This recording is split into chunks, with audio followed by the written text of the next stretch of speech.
छत्तीसगढ़ में भूपेश सरकार ने पिछले साल इंग्लिश मीडियम के सरकारी स्कूल खोले जाने का ऐलान किया था, जो अब बदले बदले स्वरूप के साथ खुलने के लिए तैयार हैं।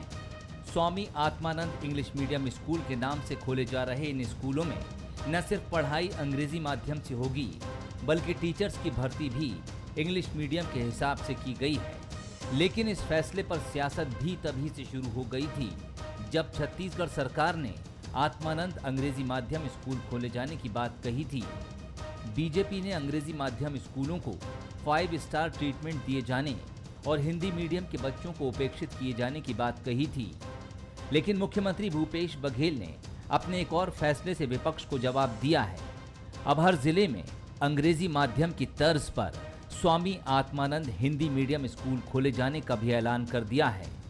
मुख्यमंत्री ने कहा कि छत्तीसगढ़ की पहचान शिक्षा, स्वास्थ्य और रोजगार के क्षेत्र में होनी चाहिए और इसके लिए वो शिक्षा को बेहतर और सुलभ बनाने के लिए प्रतिबद्ध हैं। छत्तीसगढ़ की कांग्रेस सरकार ने एक अभिनव प्रयोग किया, स्वामी आत्मानंद इंग्लिश स्कूल सभी जिला मुख्यालयों में। जब इन स्कूलों से बहुत अच्छे परिणाम मिले, लोगों ने बार बार मांग की, तो ब्लॉक स्तर पे भी स्वामी आत्मानंद इंग्लिश माध्यम स्कूल शुरू किए गए। और अब लोगों की मांग पर, पालकों की मांग पर कांग्रेस की सरकार स्वामी आत्मानंद हिंदी मीडियम स्कूल भी खोलने जा रही है। ये एक बहुत ही सकारात्मक पहल है। लेकिन सरकार के इस फैसले पर विपक्ष सवाल उठा रहा है। बीजेपी का कहना है कि सरकार प्रदेश के हजारों हिंदी स्कूलों की उपेक्षा कर रही है। हिंदी के नए और बेहतर स्कूल खोले जाने से पुराने स्कूलों की हालत और भी बिगड़ेगी। ये कुछ नहीं है, ये खाली भुलावा है। इन्होंने अंग्रेजी स्कूलों के लिए कोई अलग से भर्ती नहीं की। कम से कम स्वामी आत्मानंद इस देश के आध्यात्मिक गुरु रहे हैं, उनके नाम को तो बदनाम मत करो। पूरे छत्तीसगढ़ में लगभग 30,000 हिंदी स्कूलें हैं, तो क्या सभी हिंदी स्कूलों को, जो अंग्रेजी स्कूलों को, जो अंग्रेजों की शहंशाही में अपना जीवन जी रहे हैं, वो अंग्रेजों को प्रोत्साहित कर रहे हैं और हिंदी स्कूलों को मारने की कोशिश कर रहे हैं। लेकिन सरकार का अपना तर्क है।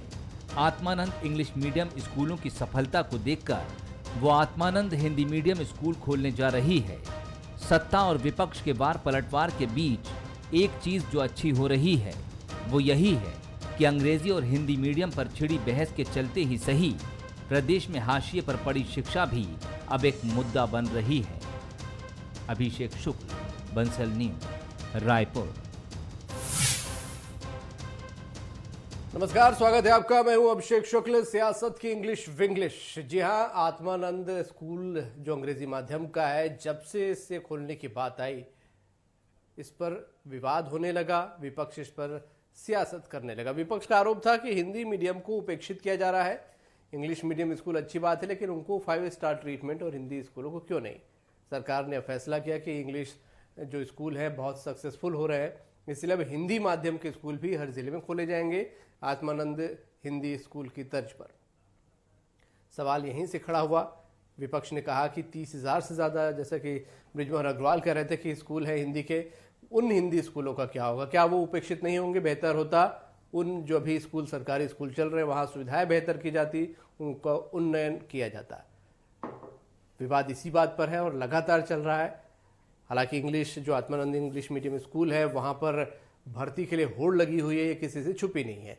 तो क्या वाकई हिंदी स्कूल उपेक्षित हो जाएंगे? जो नए हिंदी स्कूल खुलेंगे उसके बावजूद चर्चा इसी पर होगी। खास मेहमान हमारे साथ हैं, विमल चोपड़ा जी हैं भाजपा से, बहुत स्वागत विमल जी। नितिन भंसाली जी हमारे साथ, कांग्रेस से, बहुत स्वागत आपका। वरिष्ठ पत्रकार अवधेश मलिक भी हमारे साथ है, बहुत स्वागत आपका। नितिन भंसाली जी, भाजपा सवाल उठा रही है कि इंग्लिश मीडियम के स्कूल जब आप लोगों ने खोले थे तब हिंदी स्कूल उपेक्षित हो जाएंगे और इंग्लिश स्कूल को 5 स्टार ट्रीटमेंट दिया जा रहा है, आरोप लगा। अब हिंदी मीडियम के स्कूल खोले जा रहे हैं, तो कहना है कि बहुत सारे हिंदी मीडियम के स्कूल हैं, उनका क्या होगा? बेहतर होता है इस प्रकार के स्कूलों को लाने की जगह जो बहुत सारे स्कूल अभी चल रहे हैं उनका उन्नयन कर दिया जाता, उनको फैसिलिटीज दे दी जाती, ऐसे में भेदभाव नहीं होता। काश ये 15 साल जो इनकी जो सरकार चली, उसी समय यदि भारतीय जनता पार्टी ये सोच लेती कि स्कूलों की स्थिति ये है और हमें बेहतर काम करना चाहिए, तो शायद आज ये नौबत नहीं आती। हम प्रदेश में प्रदेश के छात्रों के प्रदेश के भविष्य का निर्माण करने की ओर अग्रसर है। हमने यहाँ के छात्रों को, यहाँ के बच्चों को क्वालिटी एजुकेशन देने का काम किया है। 3 स्कूल पहले रायपुर में समझ लीजिए आप मॉडल के तौर पर खोले गए थे, स्वामी आत्मानंद इंग्लिश स्कूल। इसके बाद इसकी इतनी डिमांड बढ़ी कि हम इस 3 से 172 के आंकड़ों में पहुंच गए हैं। इसके अलावा माननीय मुख्यमंत्री जी ने एक घोषणा और की कि हर जिले में स्वामी आत्मानंद अंग्रेजी स्कूल माध्यम की तरह ही हिंदी स्कूलों का भी इसी तर्ज पर उन्हें भी खोला जाएगा। अब ये बेहतर शिक्षा देने की ओर जब प्रदेश अग्रसर है, 15 वर्षों में जिन स्कूलों की जिस शिक्षा की स्थिति जर्जर हो चुकी थी उसको ठीक भी करना है।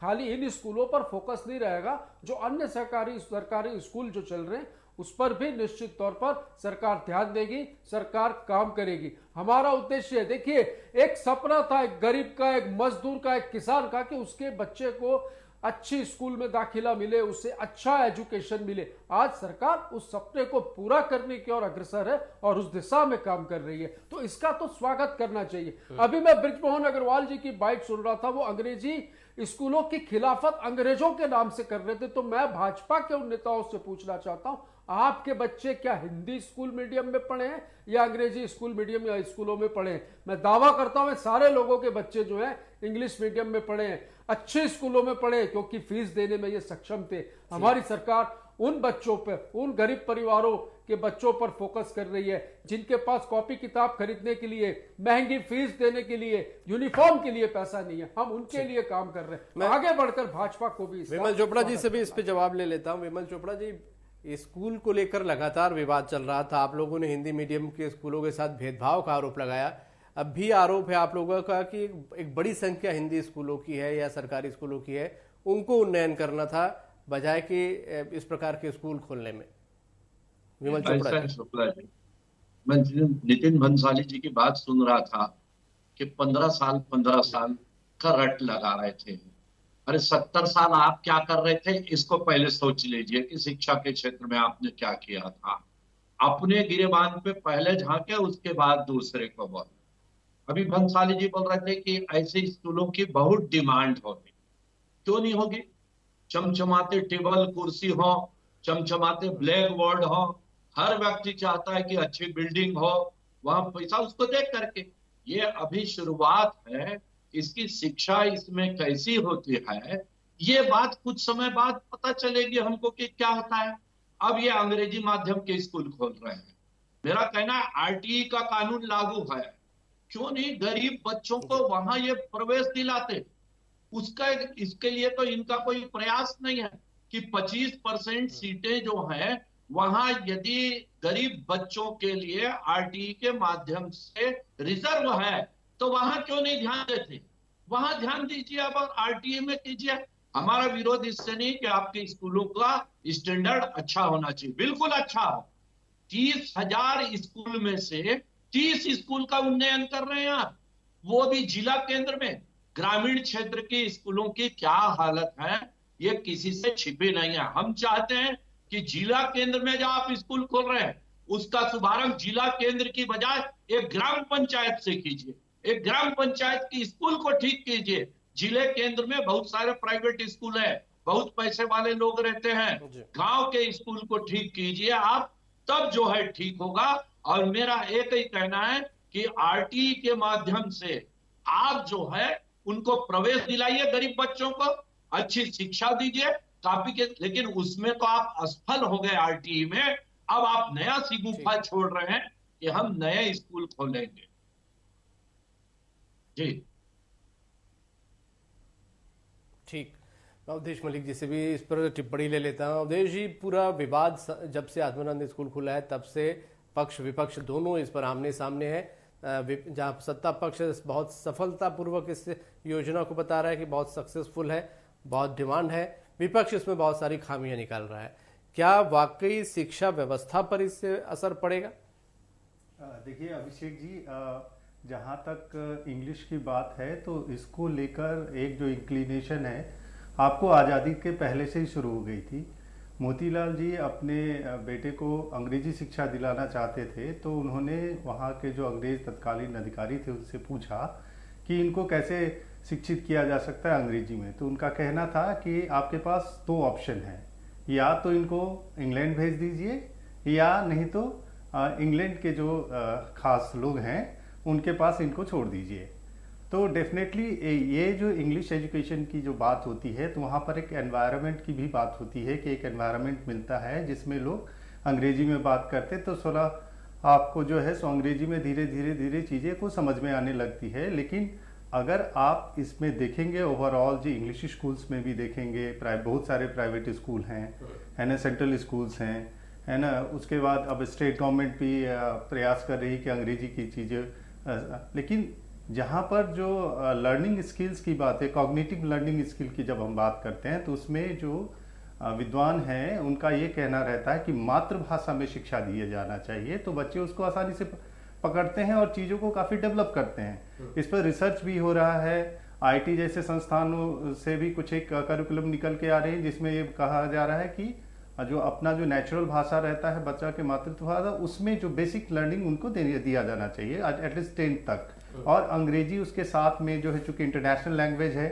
तो अंग्रेजी आपको मदद करती है काफ़ी, तो उसको साइड में साथ में आप उसको यूज कर सकते हैं ताकि उनको दोनों का एजुकेशन मिल जाए। और क्योंकि कारण है कि भारत एक समय जो है सो आईटी में काफ़ी वर्ल्ड पावर के स्टेज पे था, उसके पीछे कारण था कि इंडिया में जो आईटी सेक्टर के लोग थे उनको अंग्रेजी आती थी, है ना। इसी को देखते हुए चाइना ने भी अपने यहाँ के बच्चों को अंग्रेजी में एजुकेशन देने की शुरुआत, तो इन सब का जो थॉट है वो कहीं ना कहीं उस लेवल से जुड़ा है, उसको तो एक टाइप से आप वेलकम करना चाहिए। लेकिन इसका ये मतलब नहीं होता कि आप रिप्लेस कर दें। 30,000 के करीब आपके हिंदू स्कूल्स हैं, उसके बीच में जो आप रेक्टिफिकेशन करके कुछ एक स्कूल को फिर एक मॉडल स्कूल में तब्दील कर रहे हैं, फिर दूसरे स्कूल में आप तब्दील कर रहे हैं, इसके बजाय आपके पास जो इंफ्रास्ट्रक्चर अवेलेबल है उसको अगर सही तरीके से मैनेजमेंट किया जाए और बच्चों को जो चाहिए, जो वास्तव में अभी डिमांड है मार्केट की या सोसाइटी के फ्यूचर, अगर उस हिसाब से आप उसको इवॉल्व करें तो ज्यादा अच्छा रहेगा। ठीक है, भंसाली जी कुछ बोलना चाह रहे थे, सवाल में साथ में और भी जोड़ दूं जो कि विमल चोपड़ा जी बोल रहे थे, आरटीई को लेकर बहुत सवाल उठते हैं क्योंकि उसके तहत एडमिशन में बहुत पिछड़ती जा रही है, बहुत सारी बातें हुई हैं। 1.5 साल तो स्कूल ही बंद थे जी, अब आरटीई की बात भी आ रही है, उस पर भी गौर किया जाएगा। और विमल चोपड़ा जी ने बहुत अच्छा सुझाव दिया कि इसको ग्राम पंचायत में भी खोला जाना चाहिए। तो मैं पूछता हूँ, ग्राम पंचायतों में 15 सालों में आपने क्या किया, आप फिर 70 सालों में जाएंगे, मुझे पता है। हम अच्छा करने जा रहे हैं, एक क्वालिटी एजुकेशन देने जा रहे हैं। हम गरीबों को, मजदूरों को, किसानों के बच्चों को ये चाहते हैं कि उन्हें अच्छी शिक्षा मिले, अच्छी स्कूलों में शिक्षा मिले, मुफ्त शिक्षा मिले। इसमें मुझे लगता है विमल चोपड़ा जी आपको इस बात का स्वागत करना चाहिए। और ये एक शुरुआत है, जैसे कि मैंने कहा 3 स्कूल खुले और बाद में इतनी डिमांड आई कि वो 172 के आंकड़ों में पहुंच गए। और जैसा माननीय मुख्यमंत्री जी ने ये कहा कि हर जिलों में अब हिंदी स्कूलों को भी इसी तर्ज पर खोला जाएगा, तो ये एक शुरुआत है और इस शुरुआत को यहां पे नहीं रोका जाएगा। इस शुरुआत को आगे ब्लॉक स्तर पर और पंचायत स्तर पर भी ले जाया जाएगा। जैसा कि माननीय मुख्यमंत्री जी की एक इच्छा है कि प्रदेश जो है शिक्षा, स्वास्थ्य और रोजगार के नाम से जाना जाए, तो हमारा फोकस होगा सबसे पहले शिक्षा, क्योंकि पढ़ेगा छत्तीसगढ़ जब ही गढ़ेगा छत्तीसगढ़। जैसा कि एक नारा आप लोगों ने दिया था कि पढ़ेगा एक सवाल बार बार जो विपक्ष इस पर उठा रहा है कि बजाय इसके कि तमाम स्कूलों को अलग अलग स्कूल खोलने की जगह जो पहले से स्कूल है अगर उनका उन्नयन कर दिया जाए तो समस्या का समाधान थोड़ा जल्दी हो जाएगा। देखिए, उन स्कूलों के इंफ्रास्ट्रक्चर पे, उन स्कूलों के विकास पर भी सरकार का फोकस है। ऐसा नहीं है कि सारी हमारी जो कार्य योजना जो है वो 172 और बाकी ये हिंदी माध्यम के जो स्कूल खुल रहे हैं स्वामी आत्मानंद की योजना के तहत, तो ऐसा नहीं है। बाकी स्कूलों पर भी सरकार का फोकस है, पर हम एक नई पहल करने जा रहे हैं और हमारी ये कोशिश होगी कि ये पहल ब्लॉक। विमल चोपड़ा जी कुछ बोलना चाह रहे हैं। जी चोपड़ा जी बोलिए। नहीं, जैसे अभी आपने 15 साल 75 साल, वो बात आपने खुद ही स्पष्ट कर दी कि 70 साल में उन्होंने कुछ नहीं किया। आरटीई जो है, आप 30 स्कूल खोल रहे हैं पूरे जिले में, और यदि आरटीई से आप एडमिशन लाया कौन आदरणीय चोपड़ा जी? यूपीए ने लाया। शिक्षा का अधिकार, मैं यही बोल रहा हूं, अधिकार, सूचना का अधिकार लाते हैं लेकिन उसका पालन नहीं करते। ये स्कूल जो आप बना रहे हैं ना, ये भी आरटीई जैसी इसकी हालत होगी कि इसमें बाद में एडमिशन नहीं होंगे, है ना। दूसरी बात मैं कह रहा हूं कि भंसाली जी ने कहा 178 स्कूलों की मांग आई कि खोले जाएं। अरे पूरे प्रदेश में 30,000 स्कूल का उन्नयन हो। रोज गांव के लोग जिले केंद्र में आते हैं, कलेक्टर से मांग करते हैं कि स्कूल में शिक्षक दे दीजिए, स्कूल में पीने के पानी की व्यवस्था कर दीजिए, स्कूल के बिल्डिंग की व्यवस्था कर दीजिए। 15 साल भी हो रही थी, न शिक्षक दिए न आपने उन्नयन किया।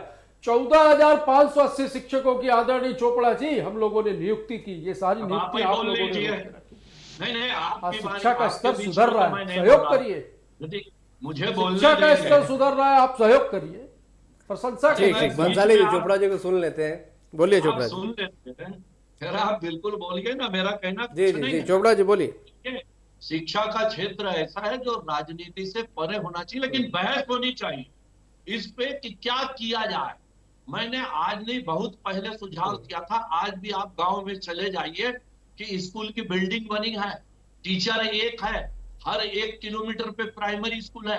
मैं ये सुझाव देता हूं सरकार को, आप मेरे सुझाव को पॉजिटिव रूप में लीजिए कि हर 10 किलोमीटर पे एक बड़ा स्कूल खोलिए आप, जिसमें 25 एकड़ की जगह हो, बड़ा कैंपस हो, और प्राइवेट स्कूल की तरह आप बस से जो है उनकी ट्रांसपोर्टिंग कीजिए, और पूरे आपका खर्चा कम होगा, आपके स्कूल अच्छे होंगे, उसका निरीक्षण अच्छा होगा और पढ़ाई अच्छी होगी। हम लोगों ने स्कूल बहुत सारे खोल दिए, ये चाहे कांग्रेस का शासन हो, बीजेपी का, इस पे नहीं बोल रहा हूं, कुकुर मुत्ते की तरह स्कूल खोल दिया हमने 1-1 किलोमीटर पे, लेकिन व्यवस्था नहीं की। इसलिए मेरा कहना यह है, यदि हम मर्ज करके 10 किलोमीटर पे एक बड़ा स्कूल खोलें जिसमें ट्रांसपोर्टिंग करें बच्चों की, वहां एक समय का भोजन दें, तो मैं ये कह रहा हूं कि कम खर्चे में सरकार जो है बहुत अच्छी शिक्षा दे सकती है। और जो अंग्रेजी और हिंदी माध्यम के स्कूल, इससे भी ज्यादा विमल चोपड़ा जी, आप सत्ता में भी रहे, मैं आपसे ही सवाल करूंगा कि क्या वजह होती है कि जब आपका बड़ा अच्छा सुझाव है लेकिन इन सुझावों पर इम्प्लीमेंट सरकारें नहीं कर पाती, क्या वजह है? आपने तो सत्ता को बहुत करीब से भी देखा है, हमेशा विपक्ष सत्ता पक्ष पर आरोप लगाता है, लेकिन जब सत्ता में खुद आते हैं तो फिर वही हाल हो जाता है। शिक्षा व्यवस्था में कहाँ क्या इच्छा शक्ति में कमी कहाँ रह जाती है? नहीं, आपकी बात बहुत सही है। इसमें पार्टियां कोई भी हो, इच्छा शक्ति की बहुत कमी है। मैंने पिछली सरकार में भी इसके लिए चर्चा की थी कि 10 किलोमीटर पे 15 किलोमीटर पे एक बड़े स्कूल खोली है, लेकिन हुआ ये, जब जिन स्कूलों की दर्ज संख्या बहुत कम थी और 1 किलोमीटर के थे, उसको बंद करके मर्ज किया जा रहा था, तो कांग्रेस के लोगों ने बड़ा विरोध किया कि स्कूलें बंद की जा रही है, जबकि वो मर्ज 1 किलोमीटर की दूरी के स्कूल मर्ज किए जा रहे थे। लेकिन ये इच्छा शक्ति नहीं थी कि चाहे उस समय की सरकार हो चाहे अभी की सरकार हो, ये डर जाते हैं विरोध से। इन विरोधों से डरने की जरूरत नहीं है, आपको शिक्षा व्यवस्था अच्छी करनी है तो मैंने जिस पैटर्न को बनाया, ये छोटे छोटे स्कूल आप बंद कीजिए, उनको ट्रांसपोर्टिंग की व्यवस्था कीजिए, और 10 किलोमीटर पे एक बड़ा स्कूल प्राइमरी से लेकर हायर सेकेंडरी का, जिसमें खेल मैदान की, कंप्यूटर की, अच्छे बिल्डिंग की, खर्च भी कम लगेगा बजट में और पढ़ाई भी अच्छी होगी। यही में, और उसमें मेरा पैटर्न एक ही है, केंद्रीय विद्यालय का जो पैटर्न है कि हम कितना सहमत है इससे आप? हिंदी में पढ़ाएं, आप सत्ता पक्ष और में जो दूसरे विषय है साइंस के, उनको अंग्रेजी में पढ़ाएं, तो ये दोनों का मिला जुला स्वरूप जो है वो बहुत अच्छा, बहुत बच्चों के लिए फायदेमंद। जी ठीक है भंसाली जी, मैं तो घूम फिर के फिर उसी विषय पर आऊंगा। आदरणीय विमल भैया ने अभी बोला भी कि कुकुर मुत्तों के जैसे स्कूल खोल दिए, ना स्कूल में इंफ्रास्ट्रक्चर का ठिकाना था, ना फर्नीचर का, ना खेल के मैदान का, ना कोई चीजों का। उन चीजों को व्यवस्थित करने का काम सरकार कर रही है। सरकार बनते ही साथ देखिए, अभी हाल ही में 14,580 शिक्षकों की समय कम में सवाल मेरा ये है कि क्या इंफ्रास्ट्रक्चर और तमाम व्यवस्थाएं जो आप बता रहे नहीं हो पाई, आप लोग व्यवस्था कंप्लीट करेंगे वहां पर? बिल्कुल करेंगे, जैसा कि माननीय मुख्यमंत्री जी की मंशा है कि शिक्षा, स्वास्थ्य और रोजगार, समय बहुत कम है, 3 दिशाओं में हमें काम करने की आवश्यकता और अब कर रहे हैं। ठीक है, मैं अवधेश जी से भी एक सवाल करूंगा। अवधेश जी, बहुत अच्छे सुझाव यहाँ पर आ रहे हैं क्या, लेकिन बावजूद इसके आज़ादी से आपने शुरुआत की थी, आज़ादी के पहले से आज तक शिक्षा के स्तर में वो सुधार नहीं आ पाया, खासकर सरकारी स्कूलों की हम बात करें, वहाँ पर स्थिति बहुत ख़राब है। प्राइवेट स्कूल में मजबूरी में भेजना पड़ता है, बड़ी बड़ी फीस चुकानी पड़ती है परिवार को, परिजनों को, कई बार तो लोन लेकर भी करना पड़ता है। उसके बावजूद क्या वजह है कि सरकारी स्कूलों का स्तर नहीं सुधर पाया? देखिए अभिषेक जी, ऐसा है कि मेन चीज है कि पर्सपेक्टिव मैनेजमेंट, जो पर्सपेक्टिव है सरकारी स्कूलों को लेकर, वो आम पब्लिक में बहुत गलत मैसेज गया है कि उस स्कूल से जो पढ़ेंगे वो अच्छा नहीं कर पाएंगे। लेकिन अगर अभी भी आप देखें तो काफ़ी अच्छे विद्यार्थी जो हैं उन सारे स्कूलों से निकले हैं। कलाम जी भी एक सरकारी स्कूल में पढ़ के निकले थे। यहाँ तक कि जिन्होंने संविधान की रचयिता जिसको कहते हैं, अंबेडकर जी कहते हैं, काफ़ी विद्वान थे, कई भाषाओं में मतलब उन्होंने पीएचडी की थी, उसके साथ जो है सो काफ़ी सब्जेक्ट्स में उनका महारत हासिल था। तो कहाँ से निकल के आए? तो उनके पास तो संसाधन भी नहीं था पढ़ने का। तो मेन जो चीज़ जहाँ पे कोई सरकारें देखना नहीं चाहती है वो आपका है ह्यूमन रिसोर्स मैनेजमेंट, जहाँ पर टीचर की गुणवत्ता होनी चाहिए। आप स्कूल्स में चले जाइए, आप इंफ्रास्ट्रक्चर तो अवेलेबल करा देते हैं, स्कूलें खड़ी हो जाती है, तो उसके पीछे क्या है, कमीशन का खेल भी चलता है कि आप स्कूल पर स्कूल खड़ा कर दीजिए, फर्नीचर ला दीजिए, लेकिन आपके पास अगर क्वालिटी टीचर नहीं है अगर, तो फिर उस सबका कोई मतलब नहीं निकलता है। तो उन सारी चीज़ों पे मैं देखता हूं कि सरकार के ओर से जितनी गंभीरता से प्रयास होने चाहिए वो नहीं हो रहे हैं। आईआईटी जैसे संस्थानों में अच्छे टीचरों की कमी है, तो फिर मैं स्कूल लेवल पर क्या बात करूं। लेकिन अगर सरकार अगर चाहे, इच्छा शक्ति दिखाएं और जो क्वालिटी टीचर है उसमें अगर समझौता ना करें, तो थोड़ी बहुत इंफ्रास्ट्रक्चर में कमी होने के बाद भी काफ़ी अच्छे स्टूडेंट्स हम दे पाएंगे। बिल्कुल, बहुत अहम बातचीत यहाँ पर की और आज समय मेरे पास इतना ही था। बड़ा अच्छा सुझाव सभी तरफ से आ रहे थे और बड़ी सकारात्मक चर्चा हुई, ये अच्छी बात है। शिक्षा की जब बात हो तो चर्चा सकारात्मक ही होनी चाहिए। बहुत शुक्रिया आप सभी का इस चर्चा में शामिल होने के लिए। तो अब फैसिलिटी की अक्सर बात होती है, फैकल्टी की भी बात होनी चाहिए। फैसिलिटी और फैकल्टी जब मिल जाएंगे, दोनों में अच्छी क्वालिटी मिलेगी, तो क्या वजह है कि सरकारी स्कूल या उसके बच्चे पीछे रह जाए? क्यों बड़ी बड़ी फीस चुकाकर परिवार या माता पिता अपने बच्चों को भेजने को मजबूर हो? सरकारी स्कूल में अच्छी पढ़ाई होगी तो हम भी, आप भी, सभी चाहेंगे कि हमारे बच्चे सस्ते में अच्छी शिक्षा और गुणवत्तापूर्ण शिक्षा पा सके, और ये हर माता पिता का सपना भी होता है। और शिक्षा अच्छी होगी तो निश्चित रूप से बच्चों का भी भविष्य अच्छा होगा, देश का भी भविष्य अच्छा होगा। आज का मुद्दा में इतना ही। नमस्कार।